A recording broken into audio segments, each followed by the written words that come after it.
Good morning from a very cold Lake William Hovell, where I'm about to go for a walk along the bank and flick some lures and see if I can catch a sunrise redfin or two. Hey you! You're watching Robbie Fishing. It's currently 6:30 AM and it's 3 degrees. Ironically, it was 3 degrees when I left Wangaratta. I thought it would be a lot colder than what it is. Anyway, this is the deal. I'm fishing here today with my dad and my brother. We're going out in my dad's boat, the three of us, and I don't want to film. I just want to have a wonderful family day with my dad and my brother and just see if we can catch some redfin. So I'm going to leave the cameras off. So I've come up here a couple of hours early. I'm meeting them at the boat ramp here at 9 AM. So I've come up here early and I'm going to walk along the bank now and I'm just going to have a bit of a fish and see if I can catch some redfin. And if I get a couple of nice ones, I'll be throwing them in my bag just in case we don't get any when we go out later on. And then when my dad rocks up and my brother, I'll turn the camera off and we'll go out and have a day on the water. Anyway, let's get organised. It's fresh, it's cool. Righto, it's time to go. I'm going to walk down the boat ramp, start there and make my way along. My dad and my brother are coming up here with heightened anticipation after my recent redfin success up here. I'm going to be starting with a Strike Tiger, the 3-inch Pro Series minnow in one of the orange colours. This is the one that I was catching redfin on up here in my kayak the other day. It was working then, so I don't see why it won't be working now.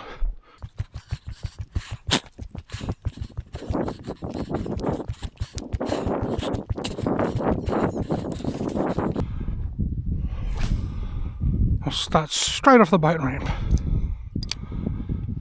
It might be the same temperature here as what it was in Wangaratta, but there was no wind there. This is freezing. Wish I'd brought some gloves.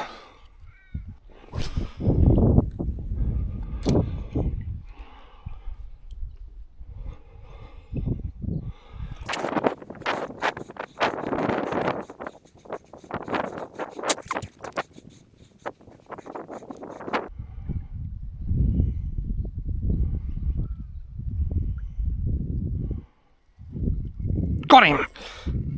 Yes, I've got a good one. I've got a good fish. You beauty! What a start! It's not a 47 centimetre model like last week's, but that's a keeper for sure. Yes, you beauty!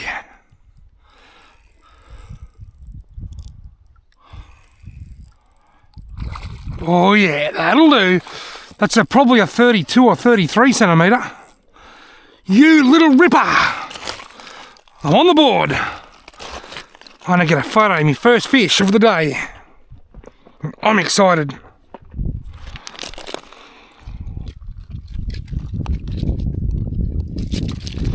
Tell you what, that's not a monster, but that'll do.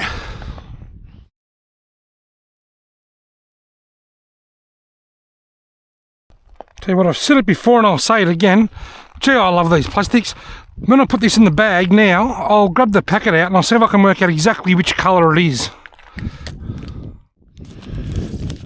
Righto, let's clarify. It is orange spawn. You see there's vodka and orange spawn and trout roe. They're all a similar colour orange. I'm not sure whether you can get this in the other oranges or not, the minnow. But either way, all the oranges would be pretty similar, I would imagine. But this is orange spawn if you want one exactly the same. Definitely my favourite redfin plastic. Well, that's good. I'm happy. I'm off to a good start.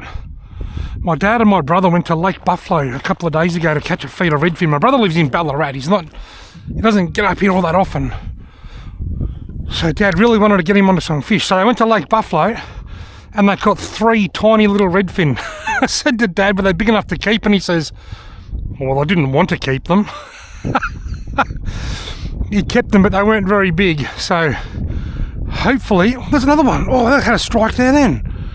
Hopefully he can get a feed today. If nothing else, at least he's got one half decent redfin. That's a start.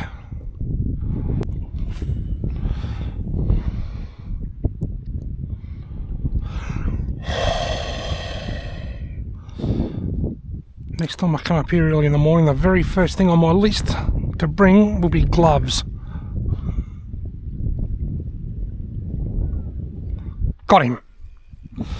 Only a little one, but I've hooked up. A tiddler this time. He's water scanning. Look at the size of this fish. Is it even a fish or a bit of weed? It's a fish. Just not a very big one. It's alright. From little things, big things grow. Go ahead and grow, my friend, and I'll see you in a couple of years.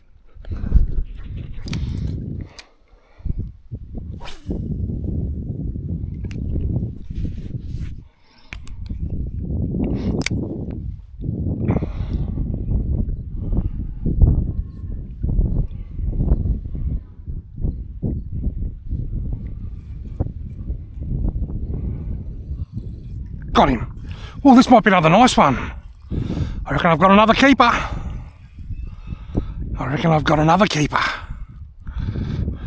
I've got a bloody keeper, all right. Well, you might have yourself a keeper. I have. I've got a bloody keeper, all right.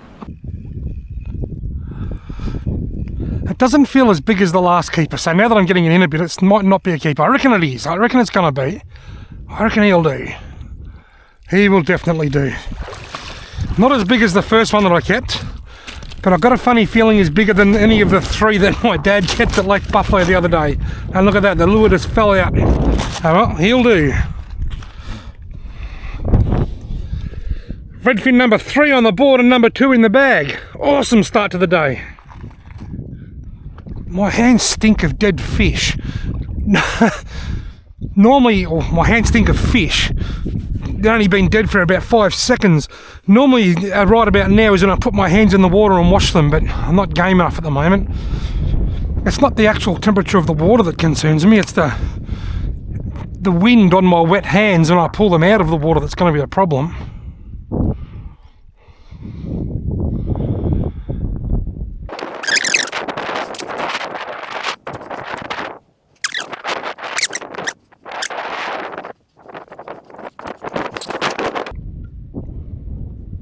One, got him. Another little one. You don't feel much of a strike. You just feel the line gradually, the tension just gradually takes up. For some reason, when redfin hit these big minnows, it feels so much different than it does when they hit a nymph or a leech or something. Go on. I think it's because like that little fish, I don't know whether you saw it on the camera before it got off or not, that tiny little fish had engulfed that whole thing, and I reckon what happens, rather than strike it, they just open their mouth and suck it in, the whole thing, and that's why you don't feel that strike. It's just like a gradual increase in tension. Combine that with the fact they've probably got 30 metres of monofilament line out, which has a lot of stretch in it. Sometimes it can be hard to detect these little strikes.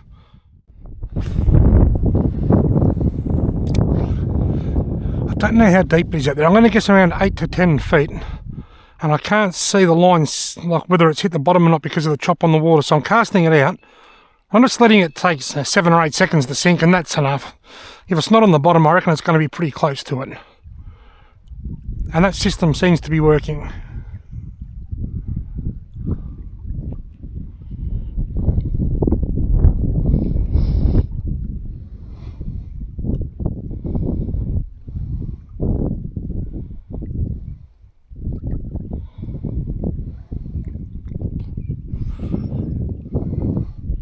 Got him! Might be another keeper, I think. Oh, this one feels a bit bigger again. This one feels like a solid fish. Oh, yeah. A bit of drag getting pulled out here. I'm going to loosen that drag a bit. I reckon I've got a 30 plus centimetre fish on here. Yeah, baby. This might be the biggest one so far. If not, it's gonna be pretty similar to the. I reckon it is. I reckon this is bigger than the first one. That is a lovely redfin in anyone's book. Wow, am I glad that I came up here early this morning. I'm going to get a photo of that one, because that is awesome.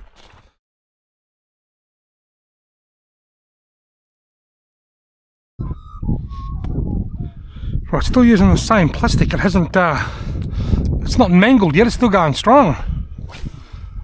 Gee, am I glad I got up here early this morning. The only thing I'm not glad about is I didn't bring gloves. You can see the sun starting to hit the hilltops over there. Boy, am I looking forward to that sun hitting my hands.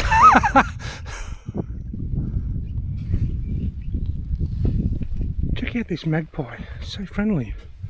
You'll notice it's standing on one leg. Birds often lift one leg and just stand on one leg. You know why they do that? It's because if they lift both legs they fall over. Isn't that right, Maggie? It's the friendliest magpie in the world. You okay, mate? He's alright. He's okay. He's probably been fed at the picnic ground plenty of times and he's got a lot of trust in humans, I think, that one. But it's true, you ever notice how birds sometimes lift one leg? I wondered why they do it. It's because if they lift both legs they fall over. And the fish stopped biting back there where I was, so I've made my way up to this spot. I've just walked up here. This is the spot where I sank my GoPro into the water last week and filmed all of those redfin. If you saw my video up here where I caught those two massive redfin, if you watched it to the end, you would have seen a bit of awesome underwater footage where heaps of redfin, including a big school, swam past my GoPro. I would have sank it out there and left it, and yeah, all these fish just randomly swam past. Well, this is where that was. Now, redfin move around a lot, so that doesn't mean they're going to be there now. And in fact, they're probably not. But the fact that they came here in the first place means there could be a reason they're coming to this spot. So certainly worth trying. Feels like I'm fishing on top of a ski resort. When it's foggy at home in Wang, it's never windy. Anything under this rock? Ugh. Oh yeah. Little bite-sized yabby. Well mate, you go back down there in that little hole of yours, and if I need you later on I know where to find you. There's a hole under the rock.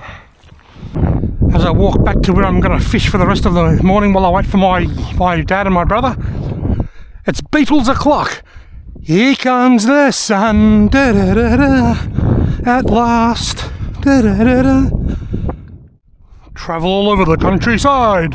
I've been that way, I've been way up that way, and I haven't caught a single fish for over an hour. So now I'm back to where I had all the action this morning, and while I'm waiting for that to sink, I'm going to take a photo because that looks really cool.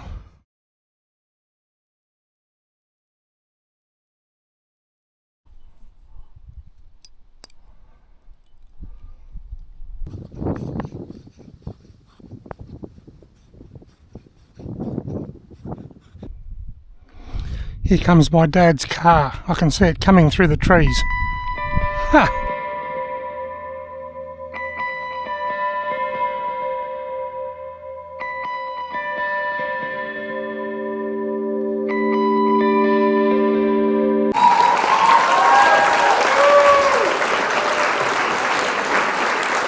Well folks, I'm going to pack up now. Here's my dad and my brother. I caught 5 fish and I caught them all in about a 20-minute period before the sun come up, and haven't caught anything for an hour and a half since. That's the way it goes sometimes. There'll be links below to everything that I was using in the video description. Thank you all very much for watching. I hope you've enjoyed this video.